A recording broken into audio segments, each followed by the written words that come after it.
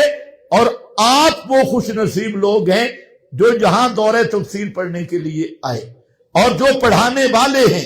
میں تمہیں دورہ شروع کرنے سے پہلے مبارک دیتا ہوں کہ آپ مبارک لوگ ہیں۔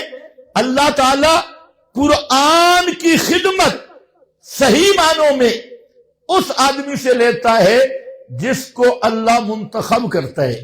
دنیا میں کتنے لوگ ہیں کہ وہ کتابیاں لے کے پھر رہے ہیں دین کے نام پہ، ہر فرقے کی کتاب الگ، ہر ایک کا نصاب الگ، ہر ایک کے پروگرام الگ، لیکن ہمیں اللہ نے وہ کتاب دی جو پیغمبر کا تبلیغی نصاب ہے۔ ناراض نہ ہونا، کس کا؟ بول بول، بلغ ما انزل الیک من ربک، جو صحابہ کا تبلیغی نصاب ہے، جو عالمی کتاب عالمی نبی پر عالمی ہدایت کے لیے آئی۔ عالمی کتاب اس کائنات میں صرف قرآن ہے۔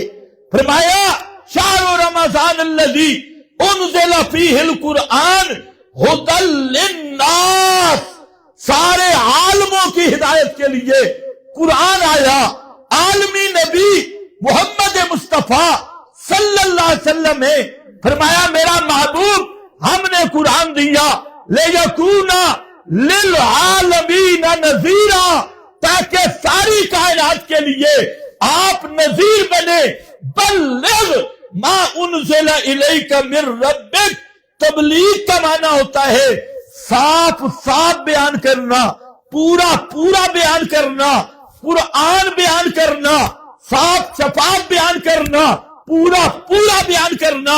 فرمایا میرے محبوب پیغمبر پورا پورا بیان کرو، صاف صاف بیان کرو، اور کیا چیز بیان کرو؟ ما انزل، پڑھو ذرا، ما انزل الیکا، الیکا پہ زور دینا ہے۔ ما انزل میں تورات بھی تھی، ما انزل میں انجیل بھی تھی، ما انزل میں زبور بھی تھی۔ فرمایا میرا پیغمبر تورات بھی تیرا نصاب نہیں، زبور بھی تیرا نصاب نہیں، انجیل بھی تیرا نصاب نہیں، اور بھی کوئی کتاب تیرا نصاب نہیں۔ تیرا نصاب اور تیرے دعوت کا نصاب، تیری تبلیغ کا نصاب صرف وہ ہے الیکا، جو تیری طرف نازل ہو رہا ہے، اور نازل نزلہ علی قلبک، یہ کس کی؟ یا اللہ ساری کتابوں کی دعوت آسان ہے، لیکن اس کتاب کو پچانا بڑا مشکل ہے۔ یہ بھاری کتاب ہے، ثقیل وزنی، اور جب میں بیان کروں گا تو کیا بنے گا؟ فرمایا میرا پیغمبر گارنٹی میری بھی سن لے، واللہ یعصمک من الناس، ایک کام آپ نے کرنا ہے، پورا بیان کرنا ہے، کھول کھول کے بیان کرنا ہے۔ ان لم تفعل فما بلغت رسالتا، میرا پیغمبر اگر آپ نے بھی مسئلہ کوئی صاف بیان نہ کیا نا، چھپا لیا، یا آپ نے کوئی رلا ملا مارا، گڈ وڈ کی، تو میرے کاغذوں میں پھر ہوگا لم تفعل فما بلغتا رسالتا، تیری رسالت بھی کینسل کر دوں گا، تو نے پھر اپنی رسالت کا حق ادا کیا ہی نہیں۔ سوچ میرا دوست، سوچ، آج ہم مولوی ہیں، قرآن بیان کرتے ہیں چودھریوں کو دیکھ کے، قرآن بیان کرتے ہیں بڈیروں کو دیکھ کے۔ پیغمبر کو فرمایا ان لم تفعل فما بلغت رسالہ، میرا پیغمبر پورا بیان نہ کیا، صاف بیان نہ کیا، تو پھر آپ نے بھی رسالت کا حق ادا نہیں کیا کہ اللہ پورا بیان کروں، تو پھر تو قرآن میں فتوے بھی ہیں، جب فتوے آئیں گے تو کدھر جائے گا؟ قرآن تو کہتا ہے وَمَنْ أَضَلُّ مِمَّن يَدْعُو مِن دُونِ اللَّهِ، قرآن تو کہتا ہے اس سے بڑا کافر کوئی نہیں. وَمَنْ أَضَلُّ، سارے پڑھو، وَمَنْ أَضَلُّ، اس سے بڑا گمراہ کوئی نہیں. سورہ احقاف پڑھ رہا ہوں. وَمَنْ أَضَلُّ مِمَّن يَدْعُو مِن دُونِ اللَّهِ، جو اللہ کے سوا کسی نبی کی قبر پہ جا کے پکارے، ولی کی قبر پہ جا کے پکارے، حتیٰ کہ حضرت ابراہیم کی قبر پہ، حضرت اسماعیل کی قبر پہ کسی زندہ کے ما فوق الاسباب سننے کا عقیدہ رکھ کے، یا کسی میت کے، حتیٰ کہ محمد مصطفیٰ کہ روز اقدس کی جالیوں سے چمڑ کے بھی پکارے اور عقیدہ سننے کا رکھ کے پکارے. وَمَنْ أَضَلُّ، اس سے بڑا گمراہ اور کافر کائنات میں کوئی نہیں. یہ قرآن ہے نا، مشکل ہے ذرا. وَمَنْ أَضَلُّ مِمَّن يَدْعُو مِن دُونِ اللَّهِ، اللہ کے سوا نبیوں کو پکارے، ولیوں کو پکارے، قبروں کے اوپر جا کے پکارے، دور کھڑے ہو کے پکارے. فرمایا مَن لَا يَسْتَجِيبُ لَهُ إِلَىٰ يَوْمِ الْقِيَامَةِ، قیامت تک وہ اس کو جواب نہیں دیں گے. اللہ کیوں نہیں جواب دیتے؟ فرمایا وَهُمْ عَن دُعَائِهِمْ غَافِلُونَ،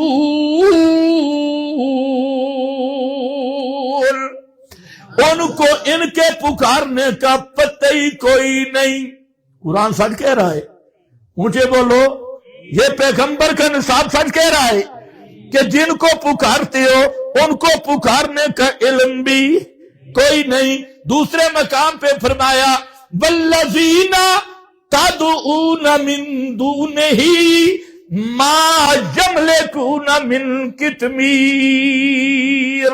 ہو مشرکو، جن کو اللہ کے سوا پکارتے ہو، چاہے حضرت ابراہیم کو، چاہے حضرت اسماعیل کو، چاہے حضرت عزیر کو، چاہے استشفاء کے عقیدے سے، سما کے عقیدے سے ان کو جا کے پکارتے ہو، سنو ما یملکون من قطمیر، کھجور کی گٹھلی کے اوپر جو باریک پردہ ہے اس پر بھی ان کا تصرف نہیں. کھجور اندر گٹھلی اوپر باریک پردہ، اس کو کیا بولتے ہیں؟ قطمیر. سامنے بولو کیا ہے؟ قط. کھجور کی گٹھلی کھول کے دیکھو، اوپر باریک پردہ. وہاں مولانا حسین علی جو قرآن پڑھائے پھر اسے قرآن آتا بھی ہے. مولانا حسین علی فرماتے ہیں لوگوں، اللہ نے یہ کیوں نہیں فرمایا کہ ذرے کے مالک نہیں، کخ کے مالک نہیں؟ کھجور اندر گٹھلی اوپر باریک پردہ، اتنی لمبی بات. فرمایا اللہ دسنا چاہتا ہے، اللہ بتانا چاہتا ہے. ہاں لوگوں، اور جس قبر پہ کھڑا ہے نا، یہ قبر مثل کھجور کے، اور جس بابے کو پکار رہا ہے اس کی مثال گٹھلی والی، اور اس کے اوپر جو پردہ ہے وہ اس کی مثال کفن والی. اللہ فرماتے ہیں کائنات والوں، میں زندہ حی قیوم سمیع بصیر رب کو چھوڑ کے جن کو تم پکارتے ہو وہ تو اپنے کفنوں کے مالک بھی نہیں، وہ اپنے کفنوں کے مالک بھی نہیں. ما یملکون من قطمیر، ایک قرآنی تبلیغ ہے. بلغ ما انزل الیک من، صاف صاف اور کھول کھول کے بیان کر. اور فرمایا مالک ہونا تو دور کی بات، ان تدعوہم، اگر تم ان کو پکارو. آگے پڑھو پڑھو سارے. دور یا نیڑے دی گل ہے، دور یا قریب کی. مطلق المطلق و جدری علی اطلاق ہی. ان تدعوہم، اگر تم ان کو پکارو قبر کے اوپر جا کے پکارو یا پاکستان کھڑے ہو کے پکارو یا مکہ کھڑے ہو کے پکارو یا یمن کھڑے ہو کے پکارو یا مدینے کھڑے ہو کے پکارو، فرمایا ان تدعوہم لا یسمعوا دعاءکم، اگر تم انہیں پکارو وہ تمہاری پکارے نہیں سنتے، نہیں سنتے، نہیں سنتے۔ یہ کس کا فیصلہ ہے؟ یہ کس کا فیصلہ ہے؟ یہ قرآن کا فیصلہ۔ نہیں سنتے۔ اگلا جملہ بڑا اوکھا ہے، مشکل جملہ ہے، وَلَوْ سَمِعُوا مَسْتَجَابُوا لَكُمْ وَيَوْمَ الْقِيَامَةِ، سارے پڑھو، یوم القیامت یکفرون بعشقکم، یکفرون بعشقکم، پڑھو پڑھو باجوڑ والوں پڑھو، یکفرون بعشقکم، قیامت کے دن انکار کریں گے کس کا؟ تمہارے شرک کا انکار کریں گے۔ دنیا کے مولویوں کے سامنے ہاتھ جوڑو، اپنی پگڑیاں ان کے پاؤں میں رکھو، ان کو منت سماجت کرو اور کہو مولوی صاحب اللہ کے لیے بتا یہاں قرآن نے شرک کس کو کہا ہے؟ کیا شرک کا کیا معنی ہے؟ یہی نبی ولی کی قبر کے اوپر یا دور سے انقطاع اسباب کے دوران سننے کا عقیدہ رکھ کے پیغمبر کو پکارے تب مشرک، ولی کو پکارے تب مشرک، اسی کا نام شرک ہے۔ اور قیامت کے دن وہ انکار کر دیں گے تمہارے، بولو بولو، تمہارے شرک کے کم۔ یہ میرا فتوی ہے، یہ ہے بلغ ما انزل الیک من ربک، یہ آپ مبارک لوگ ہیں، خدا کی قسم یہ ایتے آپ ہی پچا سکتے ہیں، ان ایتوں کو پچانا بھی مشکل ہے، ان کو برداشت کرنا بھی مشکل۔ اتنا صاف فتویٰ کہ جو سماع آدی کا قائل، انبیاء غیر انبیاء کی کوئی تخصیص نہیں، امام الانبیاء کی بھی کوئی تخصیص نہیں، جو اللہ کے سوا ما فوق الاسباب کسی نبی کے سننے کا قائل، ولی کے سننے کا قائل، بڑے کے سننے کا قائل ہو، قرآن کہتا ہے وہ پکا مشرک ہے۔ اس فتوے کو پہچانا بھی صرف اسی کا کام ہے جس کو اللہ چن لے۔ استفینا من عبادنا، اس طرح تمہارے سے نہیں بنتے، کچھ مان لیا کچھ چھوڑ دیا، اس طرح تو آدمی یہودی بن جاتا ہے۔ یہودیوں میں یہی تو نقص تھا، تو ان کو اللہ نے سب کو کینسل کر دیا، یہودی مولویوں کے سارے ویزے کینسل ہو گئے، ان کے سارے پرمٹ اور سندے کینسل ہو گئی، اور ان کو قرآن نے، حالانکہ وہ بڑے مولوی تھے، بڑی سندے تھی، بڑے مشائخ تھے، بڑے اکابر تھے، بڑے مکتبے تھے، بڑی محنتیں تھی، بڑا تقدس تھا، لیکن قرآن نے کیا کہا؟ مثلہم کمثل الحمار۔ سندے کینسل ہو گئی ہے یا نہیں ہوئی؟ مثلہم کمثل میں نے مانا کیا تو تم کہو گے یہ مولوی صاحب گالیاں نکالتی ہے، مانا تم کرو، حمار کا کیا مانا؟ اونچا کرو میں بس کروں۔ ساری سندیں ختم، شیخ التورات تھے حمار، شیخ الانجیل تھے حمار، داڑیاں سفید تھی حمار، پورا تھان کی پگڑیاں باندھتے تھے حمار، پیر اور مرشد تھے حمار، شیخ اور بزرگ بنے ہوئے تھے۔ قرآن کہتا ہے مثلہم کمثل الحمار۔ اللہ کیوں؟ فرمایا دو مصیبتیں ان میں ہے، ایک تو پکے بے ایمان حق کو چھپاتے ہیں اور دوسرا حق کو رلاتے ملاتے ہیں۔ کیا کیا کس جرم کی وجہ سے سندے کینسل ہو گئی؟ ایک حق کو چھپانا اور دوسرا حق میں گڑ بڑ کرنا۔ اور طالب علموں اور علماء کرام، خدا کی قسم عالم کی نجات نفلوں سے نہیں ہوگی، وظیفوں سے نہیں ہوگی اور تسبیحوں سے نہیں ہوگی۔ ساری رات مصلی پہ تسبیحات پڑھ، سجدے کر، کعبہ میں رہے، لیکن ایک مسئلہ بین کا کتمان کیا یا تلبیس کی یا ڈنڈی ماری، اللہ ساری عبادتیں تیرے منہ پہ مار کے تجھے جہنم کا کتا بنا دے گا۔ عالم کی ذمہ داری کیا ہے؟ بلغ ما انزل الیک من، اور عالم کی نجات ہے صاف مسئلہ بیان کرنے میں۔ وہی نبی کا بارے سے ڈنڈی نہیں مارنی۔ بَيَوْمَ الْقِيَامَةِ يَكْفُرُونَ بِشِرْكِكُمْ۔ اگلا جملہ بڑا مزیدار ہے، وَلَا يُنَبِّئُكَ مِثْلُ خبیر۔ اور میرے پیارے محبوب پیغمبر جیسی خبیر خبریں دے رہا ہے، ایسی خبریں تجھے کسی نے نہیں دینی۔ یہ مسئلہ مفتیوں سے نہیں پوچھنا، یہ مسئلہ قانونچہ کامری کے مریضوں سے نہیں پوچھنا، یہ مسئلہ منطق کے کیڑوں سے نہیں پوچھنا، یہ مسئلہ فلسفی ملا سے نہیں پوچھنا۔ جب اللہ کی توحید کا مسئلہ ہو اور مسئلہ سما پہ فتوے کا مسئلہ ہو تو فَاسْأَلْ بِهِ خَبِيرًا، فَاسْأَلْ بِهِ خَبِيرًا۔ پھر یہ مسئلہ خبیر سے پوچھنا ہے۔ خبیر کے دو معنی کیے مفسرین نے، ایک فَاسْأَلْ بِهِ خَبِيرًا اے مباہدن مؤمنن بالقرآن، جو پکا مباہد ہو اور جس کا قرآن پہ پکا ایمان ہو۔ توجہ ہے؟ قرآن پر ایمان کیسے ہوتا ہے؟ یہ بھی کبھی سمجھا ہے؟ قرآن پر ایمان کیا ہے؟ قرآن پر ایمان کا معیار یہ ہے کہ سارے علوم، ساری کتابیں، ساری روایتیں، سارے بزرگ، سارے مشائخ کی ہر بات پر حاکم کتاب قرآن ہے۔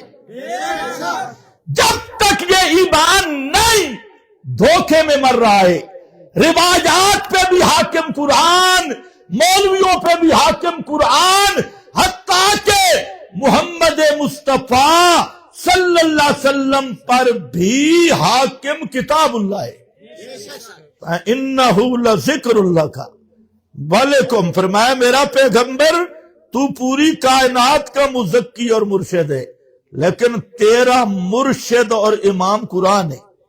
اتبع ما یوحیٰ اتل ما اوحیٰ، پیغمبر کریم کا مرشد بھی قرآن ہے۔ آج بے ایمان ملا جس میں غیرت حیا نہیں، ادھر قرآن پڑھو آگے سے روایت پیش کرتے ہیں۔ اس کا مطلب کیا ہے کہ پیغمبر نے قرآن کے خلاف کیا۔ قرآن ایک بات کر رہا ہے، مقابل میں روایت لانے کا کیا مطلب؟ مقابلے میں مولوی لانے کا کیا مطلب؟ مقابل میں بزرگ لانے کا کیا مطلب؟ جو آدمی قرآن کے مد مقابل روایتوں کو لا رہا ہے، یہ ایسا ظالم شیطان ہے۔ یہ کہنا یہ چاہتا ہے کہ سب سے پہلے نعوذ باللہ معاذ اللہ قرآن کا انکار نبی نے کیا ہے۔ اب جس کا یہ ایمان ہو کہ پیغمبر نے سب سے پہلے قرآن کا انکار کیا، وہ مسلمان ہوگا یا کافر ہوگا؟ اونچے بولو یار، اس کو تو کافر کہہ ہی دو، بالکل فتوے زیادہ نہ لگو، اس کو تو کہہ ہی دو۔ یہ تو کم از کم ہے ہی ہے نا، اگر دلیل پیش کرنی ہو تو کر بھی دیتا ہوں۔ یہ تو ہے نا صرف مقابل پیش کرنا۔ قرآن نے کیا کہا؟ قال الذین کفروا، مانا کرو، قال الذین کفروا لا تسمعوا لہذا القرآن، کہا ان لوگوں نے کافروا، کنہوں نے کہا؟ بولو، کنہوں نے کہا؟ ہمیں یہ بھی بدنام کیا، یہ فتوے لگاتے، یہ میں لگا رہا ہوں فتوہ۔ کرو مانا قال الذین کفروا، کہا ان لوگوں نے جنہوں نے کفر کیا تھا، جو کافر ہیں پکے، کیا کہتے ہیں؟ لا تسمعوا لہذا القرآن، اس قرآن کو نہیں سننا۔ ھذا القرآن، یہ قرآن یہ نہیں سننا، باقی ساری کتابیں سنو۔ ساری وہاں ان کے مولوی تھے، عجم سے کتابیں لے آئے، کعبہ میں بیٹھ کے تعلیم شروع کر دی، جس میں اسپند کے قصے، بادشاہوں کے قصے، وہ کعبہ میں بیٹھ کے ادھر قرآن محمد مصطفیٰ بیان کرتا، اور مقابل میں وہ بے ایمان بیٹھ کے ٹوکریاں بنا کے اپنی تعلیم شروع کر دیتے۔ یہ اسود یار کا قصہ ہے۔ جہاں اللہ نے دوبارہ اس میں زہر کیوں لایا ہے؟ پہلے ضمیر آئی تتلا علیہم آیاتنا تعرف فی وجوہہم آنا چاہیے تھا عربی قواعد کے مطابق، کیونکہ تتلا علیہم آیا ہے۔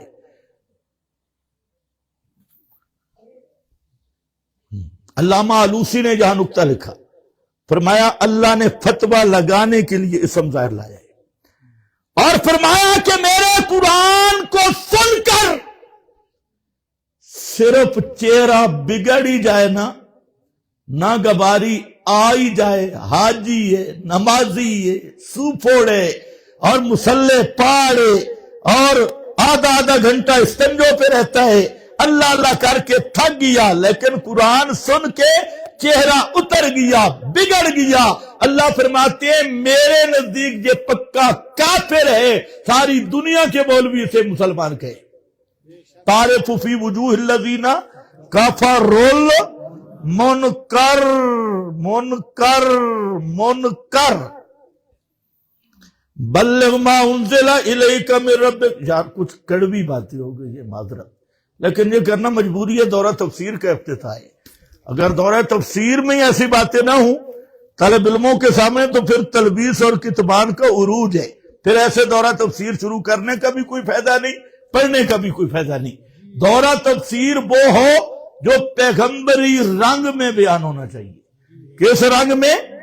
اور پیغمبر کریم نے پہلے دن پتہ نہیں کیا کہا تھا، پہلے دن علماء بیٹھے، بخاری اٹھاؤ، آپ نے جب دعوت کی تو فرمایا انی انا النذیر العریان، انی انا النذیر العریان۔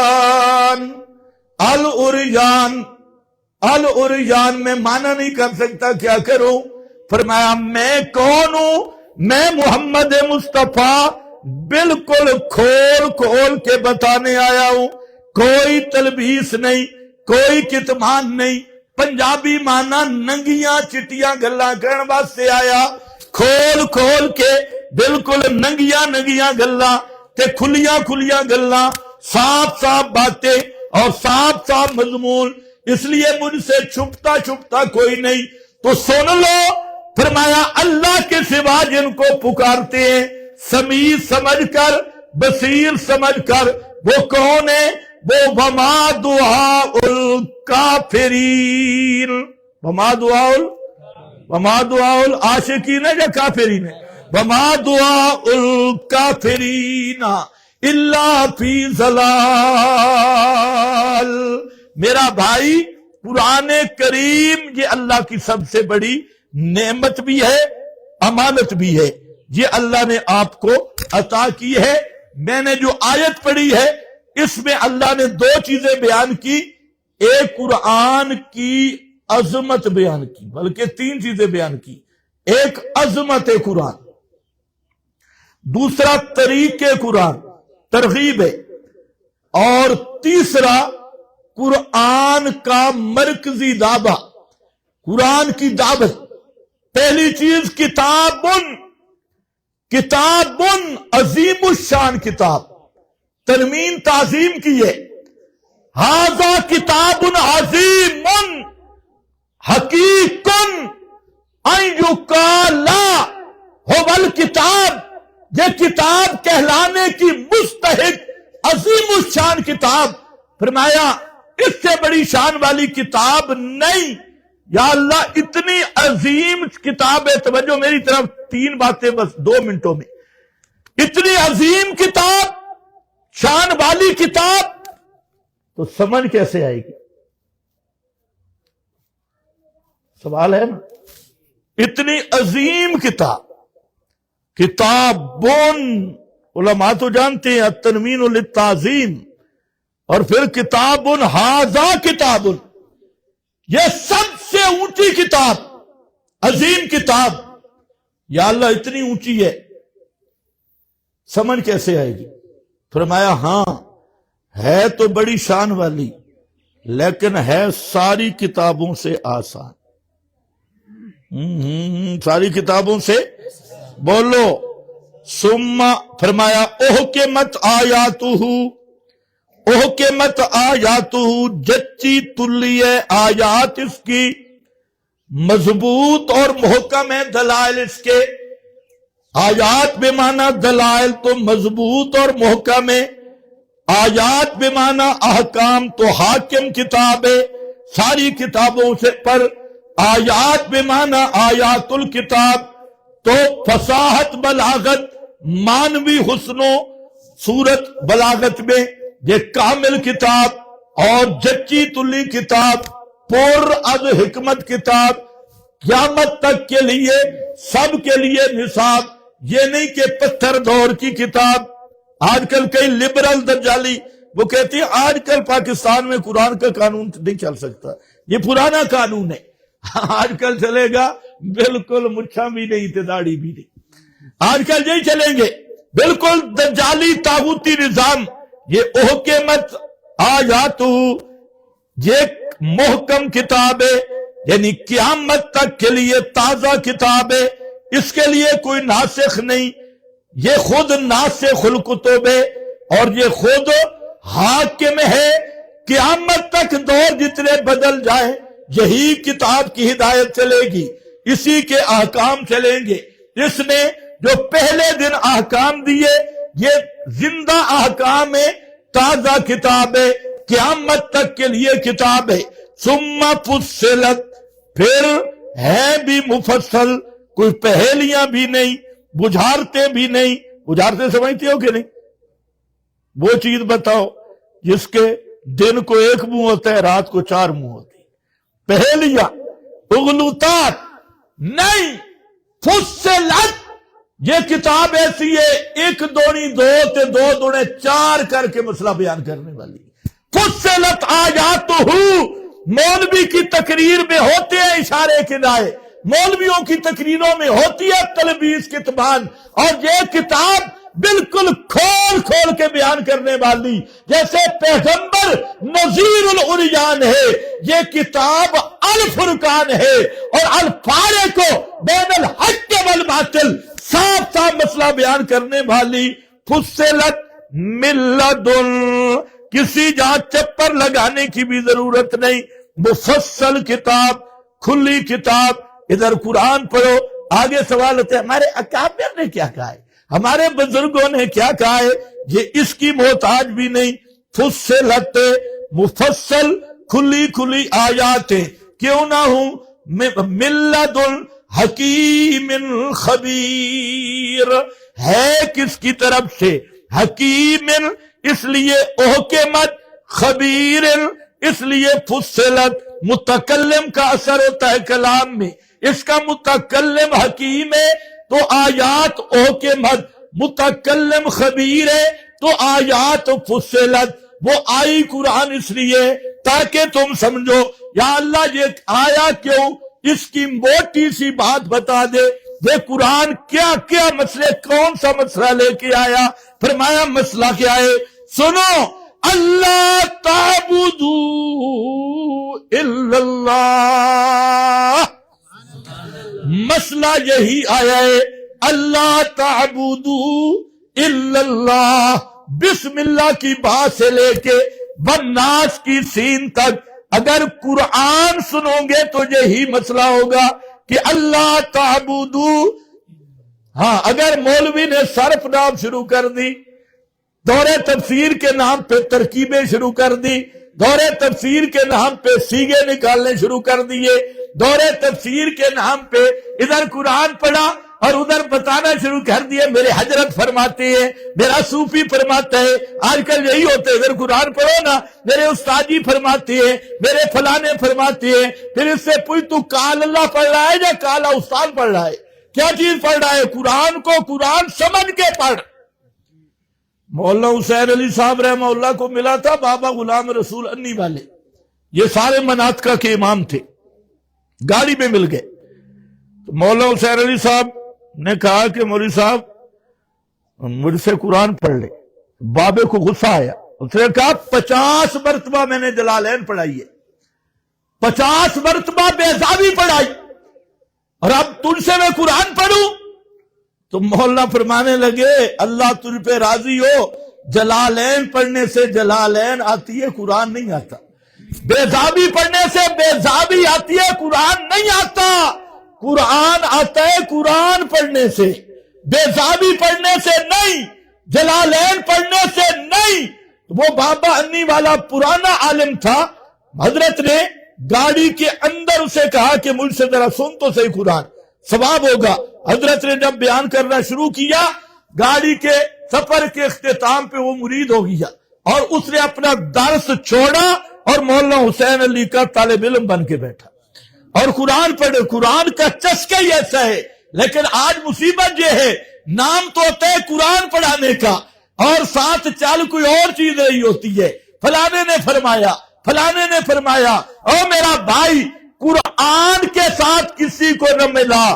فصلت آیاتہ من لدن حکیم خبیر.